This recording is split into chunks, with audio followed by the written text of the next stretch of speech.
A very good morning and welcome to Smart Men's Business. I'm Angie Barije. It's the 2nd, that is of May, and of course, as we are here driving your business, yesterday was a public holiday, being a Labor Day, and entirely this is a Labor Week. Of course, recognizing those people that are really doing the best, that are working up every day to make sure that they go and execute what they ought to execute efficiently. Well, 6 minutes past 7. And of course, heading straight into our discussions that are happening. As we know, quite a lot of events going around and all affecting the world of business in all so many aspects. But of course, before we go into any of those discussions, don't forget to trade. Today is Tuesday. Yesterday was a public holiday. And of course, the markets on the Zabo platform weren't accessible. But today, you have a chance to access them. *292# should be the USSD code. Of course, to avail you with quite lots of options where you can buy government bonds and securities for just as little as 15,000. Now, the markets are going to be opening at 8:15 a.m. and they will be closing at 3:15 p.m. And this is going to run till Friday. Except on the Saturdays and other Saturdays and Sundays, that's the weekend, and other related public holidays when you won't be able to access the market. So there is no excuse today known to own government bonds and securities. Yes, it's a free day. It's back, and of course, business as usual. Yes, so it's quite very key and efficient that you should get yourself to own government bonds and securities. Well, Zabo says, my money, my future. And Altex East Africa says, do something new. Well, heading into what's happening all around the world and of course also the country, most especially, and it's all affecting the world of business. Of course, as we are heading into what's happening in the press, here with me, I have the Daily Monitor. I'm going to the Daily Monitor and the New Vision. But firstly, let's review what's happening within the Daily Monitor. And of course, here on the top page, we see President Yoweri Museveni to start a new anti-corruption body. And now it's very interesting that the president used yesterday's celebrations to promise yet another anti-corruption unit inside the State House. And of course, now it's going to be there are going to be 2 corruption bodies, one running within the State House and also outside the State House, as a way to cap those that are really embezzling the public-related funds. And I think this is quite very, very key and efficient. And of course, taking a look at the picture here, where he's standing with the Minister of Gender, Labour and Social Development, that is Betty, among and other officials, at an exhibition store. That was during the International Labour Day celebrations yesterday in Mutumba. Yes, of course, Mr. Museveni said he was going to fight, to wage a fight against corruption in all public-related offices. All right, and now, of course, let's see how this really turns out to be, and as we shall be keep giving you the updates regarding that very much. Well, now, away from that, now crossing over here, we see Kasese floods claim 5 lives. That is in just 1 week. Now, at least 5 people have died in Kasese district just in a space of 1 week as a result of mudslides and floods, and of course triggered by the heavy rains. Now, we see here that the district leader said that the deceased bodies were recovered. That is from various various rivers and mudslide affected areas. Yes, quite very sad on that notice, and yeah. Maybe something needs to be done, the responsible stakeholders, to ensure that the damage is minimized in the longer run. Now, police and NEMA to start crackdown on dustbins in vehicles today. Of course, if you're just traveling right now, heading to work, yes, get to put that in mind, that the crackdown on dustbins. Do you have a dustbin in your car? That is something quite a very key question. And of course, this is all intended to make sure that we keep the environment clean and safe from pollution. Of course, the National Environment Management Authority in NEMA will today start, that is implementing the new express penalty scheme, of course, mandating all passenger, that is service vehicles, arcades and other commercial buildings to have in place. That is waste bins. So do you have one at the shop, at whatever arcade you're operating at? Yes, the crackdown is on today, so you gotta watch out. If you don't have money, you better think of buying one for yourself to survive the rage. And of course, the penalty that comes at the end of the day may be charged quite some fees. Well, money which could be quite very useful for other purposes. All right, now away from that, now let's cross over as we take a look at fuel prices. Of course, starting to ease down a little bit. Of course, major players in the fuel industry have eased the pump prices. That is for petrol. Of course, now for less than 5,000 shillings per litre for the first time in over a year. I guess that is quite very good news. Of course, as fuel prices start to come down. Yes. Right now, still in regards to this, what's happening in the world of business as we take a look. Of course, members of parliament to retable. That is the anti-gay bill. That is today. Well, today, of course, to be tabled for further review. Now, parliament will today retable. That is the anti-homosexuality bill for consideration after it was returned by the president, of course, for further review.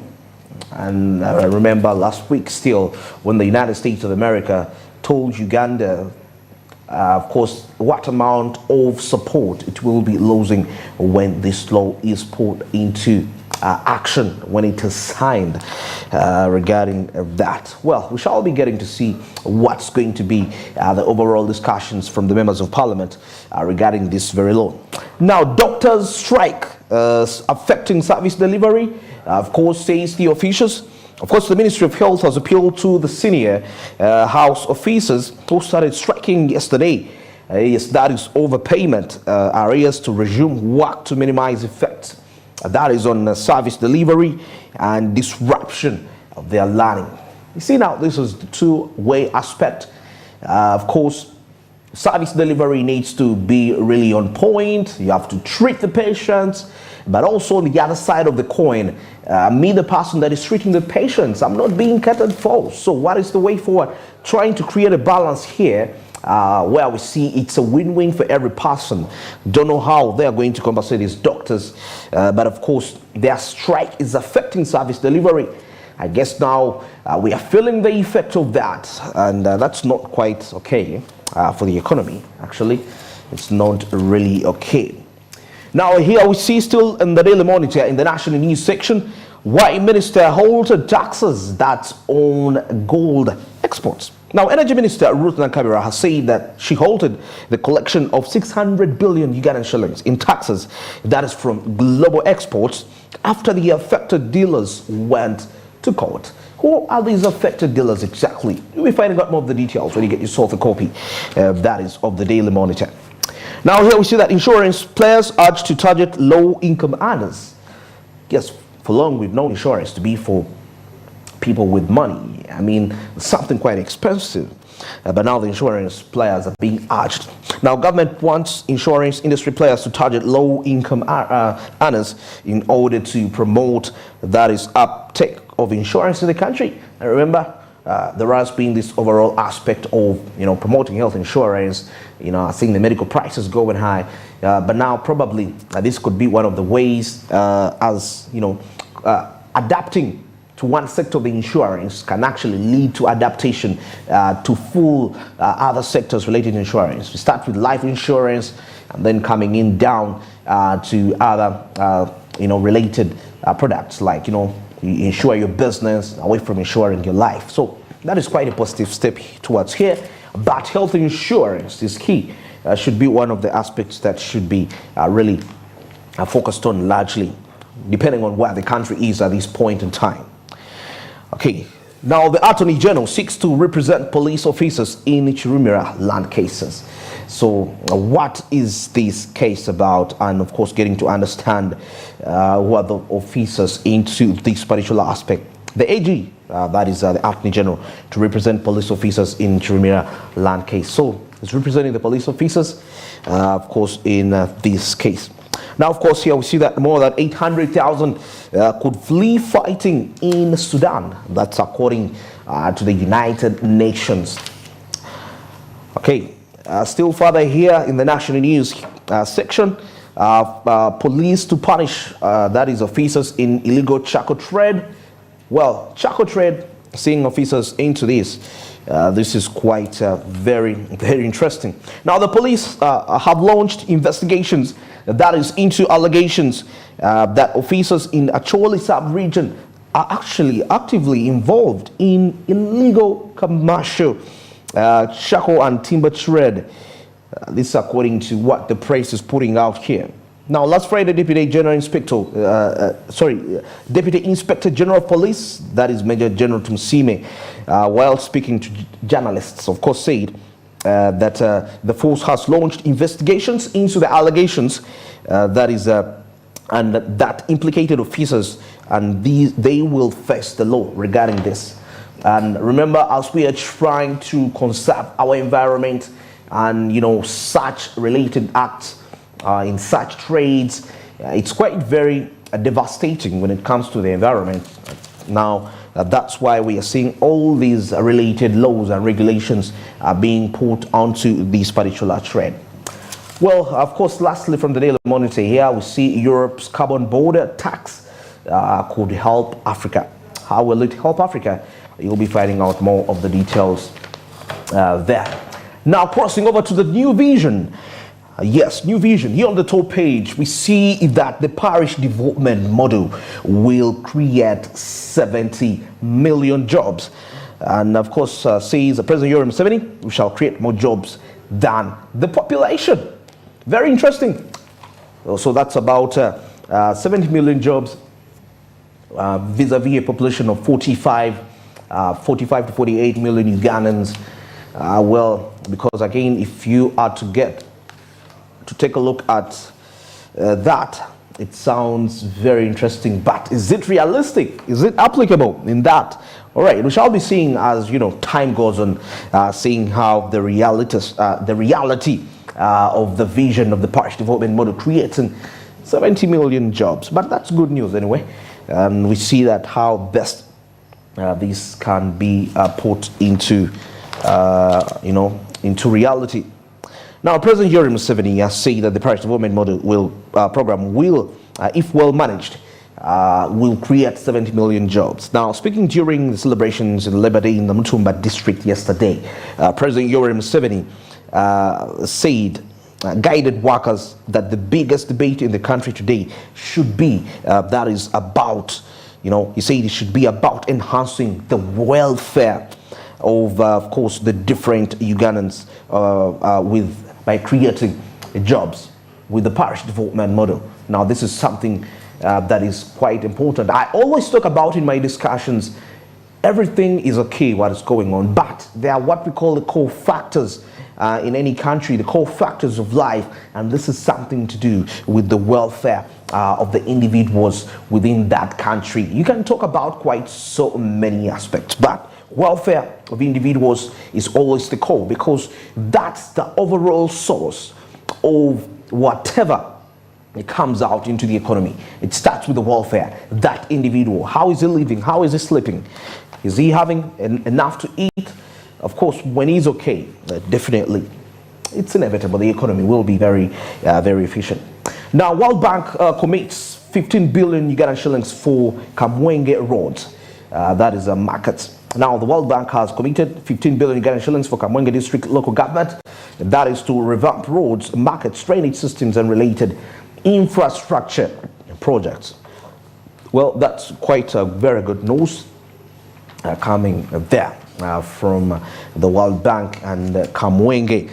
Well, now it's 20 minutes past 7. Of course, in a few minutes we shall be heading to see what's happening in the world of traffic and getting to understand what is the best route for you to use as you actually heading to work to execute what you ought to execute. Now, still here in the New Vision, we see regarding the O level, the ordinary level, and we see how learners will be examined. That is for vocational studies. Now, we've just 7 months left to the vocational assessment of learners under the new O-level curriculum. The Ministry of Education and Sports has released that is the marking framework for different occupations. So we shall be getting to see how this really showcases as we see a new improvements in the education, most especially secondary education, made a little bit much more practical and a bit realistic as compared to way back when it was most especially theory oriented, and you could ask a student way back in time, you know this, but can you really put this into reality? And surprisingly, no one can actually do it. So this is quite very key and very important when it comes to the growth and development of our children, but of course also in the country and the future, as we raise citizens that can actually solve problems that are happening in society. That's why it's very important to put this into absolute consideration. Now, of course, here we take a look at still in the national news as Harvest Money master classes start today. Yes, Harvest Money classes start after today. You want to understand how this really works out. Of course, it sounds exciting on the list when you hear that, but you'll be checking out more of that Harvesting Money classes, which are starting today. What does it really entail? Now, here they say that 40% of diseases result from poor food standards. That's according to experts. Now, at least 40% of diseases that is treated in hospitals are as a result of the poor standards. Experts have revealed this very matter. And we see that a total of 40% of our medical bills go to treating diseases originating from eating unhealthy foods. So mind what you eat, because according to experts here, majority of what we eat is related, majority of the diseases we treat is related to actually the feeding. So mind how you feed and watch how you feed. Okay, still further as we take a look at what's happening. Now heading here to the oil, gas and infrastructure. Of course, they tell you why leadership wrangles have failed to end Uganda's biggest abattoir. Leadership wrangles. Of course, endless wrangles have for many years characterized the life of the city abattoir, which is the biggest in the country, located along the Port Bell Road. Actually, I remember some time back, we had gone to cover something there, and when we tried to talk to the authorities, they told us, like before you cover, you need to ask for permission. And the authorities actually said, there is no government here any longer, just do what you feel like. And now the leadership wrangles, of course, how is it at the end of the day going to affect this business area? That is something very key, because business leadership is something we can't ignore when it comes to efficient management and a running of a given business in regarding that matter. Now, still here, we see further here that Kampala City Council Authority can actually resolve leadership issues with the market ordinance. Is it possible? Involvement of Kampala City Council Authority in the city abattoir that is located at Old Port Bell Road, would it be quite realistic? In other words, of course, under this kind of arrangement, Kampala City Council Authority released the city abattoir to Basajjabalaba Hides and Skins Company Limited, owned by the city mogul Hassan Basajjabalaba, in a 1,600 million deal. Well, that is all that regarding that. But anyway, we shall be seeing what really comes out from that. Now, lastly, from the new vision, Cabinet approves 448 billion Ugandan shillings loan from Kabalega. Yes, industrial park. Now, Cabinet has given, that is the green light for Uganda, a national oil company, to secure 120 million US dollars, that is about 448 billion Ugandan shillings, loan to open up the Kabalega industrial park, yes, for investment. Interesting. You'll be finding out more of those details when you get yourself a copy of the new vision right there. Now, 25 minutes past 7, still driving your business here on your Daily Kickstarter. But of course, above all, don't forget the markets on the Zabo platform, which are going to be opening at 8:15 a.m. *292# is the USSD code, definitely, that will lead you to all those prospects where you can buy government bonds and securities for just as little as 15,000 Ugandan shillings. Of course, the markets, like I said, open at 8:15 and they'll be closing at 3:15 p.m. effective Monday to Friday, except from the public holidays and the weekends when the markets are not in operation. There you won't be able to access them. But of course, you have the rest of the days where you can capitalize and make quite some huge profits. Yes, there is no excuse as to why this shouldn't be a reality. And as a way of earning a side income for yourself, very key. It can act as a potential backup for your trade deficits throughout the week. Zabo says, my money, my future. And Alltech East Africa says, do something new. And now let's get into a short commercial break. And of course, we shall be returning with what's happening around the East African region, but above all, the international community. Good morning.